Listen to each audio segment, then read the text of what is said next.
In addition to that, if your life is like a movie, ano siya? Anong genre? And why? And who would play you? Alam ko na kung sino sabihin niya, who would play you? Siyempre.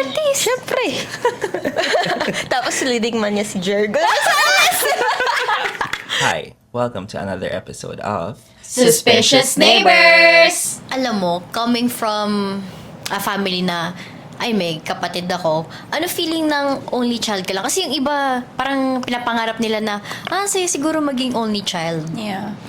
Ano siya sis, to be honest, hindi ko siya masyadong naramdaman. Yeah. Pero isipin ko siya now, malungkot sis, sa totoo lang. Kasi lagi ako naglo-look forward sa meron akong makakasama. Yeah. Ganon. Kasi kami lang dalawa ng mom ko. So, hindi ko naman pwedeng ayain palagi si mama maglaro, mga ganon. Siyempre yung mga formative years ko, inaantay ko pa na merong dumating sa bahay bago ko siya magawa. Lagi ako nagtatanong kay mama na bakit hindi niyo ako sinundan? Bakit wala akong kuya? Bakit ako lang? Lagi ko siya ginaganon sis. Tapos hindi ko siya naintindihan ng bata ko. Siyempre hindi ko pa na nag-grasp yung idea. Pero growing up, wala ganun talaga eh. So you want to have a sibling? Oo naman, oo. Parang gusto ko ma-feel yung may inaalagaan akong kapatid or may nag-aalaga sa aking kuya, ate, parang ganun. Kaya kapag ka nagka-friend talaga ako or sa mga pinsan ko nga, super nila-love ko talaga na parang kapatid. Kasi yun yung feeling ko healing my inner childhood na sana may ganito din ako, sana may ganun din ako. Saka siguro yung pinsan is closest thing na to a sibling eh. Oo, yes. Kaya kapag ka sinasabi nila, buti close kayo magpipinsan, no? Ganyan. Kasi marami din sa Filipino culture na hindi masyadong close sa, sa mga relatives nila. Yeah. Pero ako, growing up, dahil nga ako lang mag-isa, ayun, sila na din yung kinakapatid ko. So in those 26 years, meron ka na bang naranasan na defining moment in your life? Like, siguro yung parang make you or break you, parang gano'n. Oo, sis. Kasi, ever since, parang natuto ako kasi to stand on my own. Kasi yun yung tinuro sa akin ng mom ko. Na kami lang dalawa. So, growing up, lagi niya akong tinuturuan na kailangan mong matuto mag-isa. Yeah. Kahit na nandito ako. Kasi, hindi naman forever yun. Parang you're forced to be independent Exactly. at a very young age. Oo, na parang, nung high school ako, ganyan, spoon feed, lahat ng gusto ko nakukuha ko, pero hindi din lahat sisa. Naalala ko nung bata ko, hindi ako agad binibigyan ng laruan ni mama. Kasi, meron akong limit, 100 pesos lang. So, kunwari nasa kami mall, sabi niya sa akin, 100 pesos lang gaganon siya. Tapos, lahat ng, 100 pesos ba to? Lahat ng toys is, 100 to? 100, tapos no si mama. So, doon ako natuto sis na mag-budget, doon ako ganyan. Nung time na nag-work na ako, which is right after college, nag-pandemic, nawalan ako. As in, nawalan ako ng source of income. To the point na hirap ako kung saan ako kukuha ng pagkakakitaan ko, sis. Kung ano-ano pinagkagagawa ko. Doon ko na-value yung life itself. Doon ko na-value yung money. Doon ko na-value yung feeling ng nakaka-help ka sa ibang tao. At saka doon ko din na-value yung friendship. Yeah. So yun, pero I'm back and I'm better. Ganun din. Pinick up ko yung self ko. Wala akong magagawa eh. Yeah. Wala kang choice. Wala Wala akong kang choice choice. kundi bumangon. Yes. So, marami akong mga ginawang adjustments para na rin sa sarili ko. Kasi hindi naman ako pwedeng forever umasa sa ibang tao. So with what you just said, ano yung most spontaneous decision mo and how did it change your life? Most spontaneous decision ko, siguro gagawin ko na lang timeline yung mga sagot ko, sis. Nung pandemic, hindi naman kasi ako natanggal sa Cebu Pacific eh. Nag-quit ako. I decided na kailangan kong mag-step up pa. So, nag-quit ako, tapos nag-school ako, tapos nag-states ako. So you weren't satisfied dun sa nung nag-Cebu pack ka? Yes. So you had to step up? Parang nothing against the work itself naman na. Parang gusto ko lang ng something more for myself. Sa napagdaanan ko, parang feeling ko kulang pa yung mga na-achieve ko. So, gusto ko pang maka-achieve ng marami pa. Yeah. So, wala. Iniwan ko lahat dito, sis, for a year and a half almost. Iniwan ko lahat dito, tapos pumunta ako dun, lumipad ako dun. So the States changed your life. Sobra.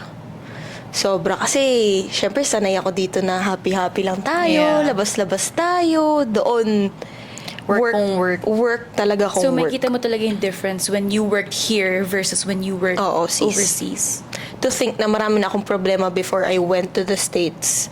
Pero pagdating ko doon, wala ka ng time ang problema kasi magtatrabaho ka na lang ng magtatrabaho, ganun. So yun yung feeling ko most spontaneous decision ko na iniwan ko yung comfort job ko to achieve something more. Yeah. Everyone's actually curious bakit ka lumipad ng States. So, guys, yun yung sagot. Yeah. I had to work on my dreams. And she knew she had to step up. It's the most meaningful conversation you've had with someone, and paano siya naka-impact sa'yo in your life in general? Actually, hindi na ako lalayo, sis. Sa mami ko galing. Yung sinabi niya sa akin na kahit ano daw mangyari sa akin or kahit ano daw maranasan ko in life, kahit daw mahirap o magaan, masaya o malungkot, palagi lang daw dapat ako maging mabait.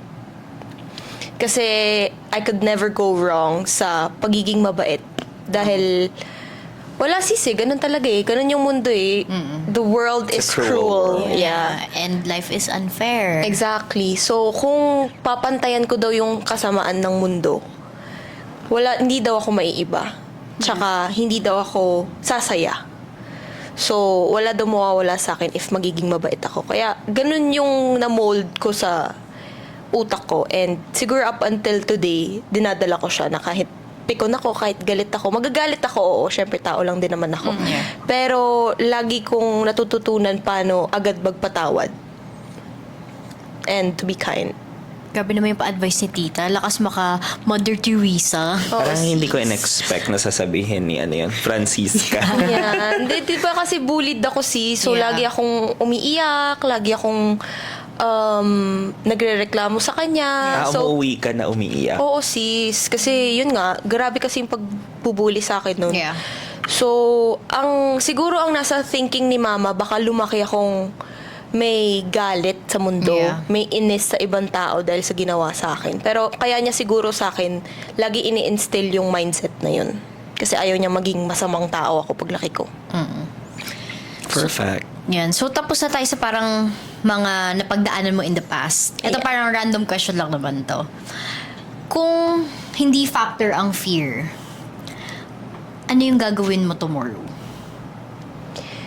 Kung hindi Parang spontaneous thing na gagawin mo. pinakakinakakatakutan ko ngayon, sis, is my biological time clock. I'm just being honest. Pero Yeah. 26 na ako and I have PCOS, so Time is ticking. time is ticking. So, ang gagawin mo tomorrow is mag-aanak ka na. Oo. I'm so excited. I hope that comes. Oo nga. Ready na kami maging nina. Hindi na talaga. Hindi naman sa mag-aanak na ako, baka ma-pressure si Arvin. Parang aanuin ko lang, sis. Parang siguro gagawin ko lang lahat ng mga kinakatakutan kong gawin. Parang mag-i-invest ako sa lahat ng kailangan kong investan. Bibili ako ng lahat ng kailangan kong bilhin. Yung mga ganong bagay, sis. Yeah, for the future. Oo. Yeah. And maglolo ako. Yun. Ay, Tara. Ay, talaga? Natatakot lang kasi ako talaga mag-law. Pero gusto ko Because? talaga mag-law. Nakakaano kasi. Nakaka-pressure kasi Oo. sisi. Parang pag nag-search ako how to be a law student, ganun. Parang alam kong kaya ko naman, pero natatakot ako sa fact na nakakatakot sila. Kasi napagdaanan ko na siya nung college ako, yung mga law subjects namin. Na parang, oh my God, dun pa lang, nginig na ako. What more pa pag naging law student ako. Pero yun yung gagawin ko. In addition to that, if your life is like a movie, ano siya? Anong genre? And why? And who would play you? Alam ko na kung sino sabihin niya, who would play you? Siyempre. Tapos leading man niya si Jergo.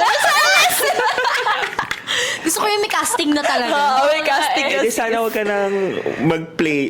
Wala na si Ann Curtis sa equation. lang. Ikaw na lang yun. Pwede din.